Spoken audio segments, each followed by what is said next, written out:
అందరికీ నమస్కారం. ఇవాళ మనం బీపీ ఎందుకు పెరుగుద్ది? ఎలా పెరుగుద్ది? అనేది తెలుసుకుందాం. సో, బీపీ అనేది రక్తనాళం ఎంత ఫోర్స్‌గా ఉబ్బుతుంది అనేది తెలుసుకునే మెజర్‌మెంట్ అండి. ఈ బీపీ ఎందుకు పెరుగుద్ది అనేది ఏంటంటే, ఫస్ట్ విషయము బీపీ పెరగటానికి నార్మల్‌గా ఫిజియోలాజికల్‌గా గూడా బీపీ పెరగొచ్చండి. ఎప్పుడంటే మనం ఎక్కువ ఒత్తిడికి గురైనప్పుడు, ఏదన్నా ఎక్సర్‌సైజ్ చేసినప్పుడు, ఎక్కువ మెట్లెక్కటం, వెయిట్ లిఫ్టింగ్‌లు చేసినప్పుడు సహజంగానే మన బాడీ రిక్వైర్మెంట్స్ పెరుగుతాయి గనక హార్ట్ గట్టిగా కొట్టుకొని బీపీ కొంచెం పెరగొచ్చండి.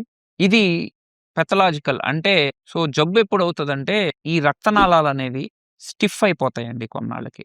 ఎక్కువ స్ట్రెస్‌కి గురయ్యి, లేకపోతే ఏజింగ్ వల్ల గాని, ఈ రక్తనాళాలు స్టిఫ్ అవుతాయండి. ఈ స్టిఫ్ అయిపోయినప్పుడు ఇవి ఇంకా గట్టిగా పల్స్ పెరగటం, లేకపోతే గట్టిగా స్ట్రెచ్ అవ్వటం ఇలాంటివి జరుగుతా ఉంటాయి. ఇదొకటే గాకుండా బాడీలో స్ట్రెస్ పెరిగినప్పుడు మనకి కిడ్నీ ద్వారా రెనిన్ యాంజియోటెన్సిన్ సిస్టమ్ అనేది యాక్టివేట్ అవుతదండి.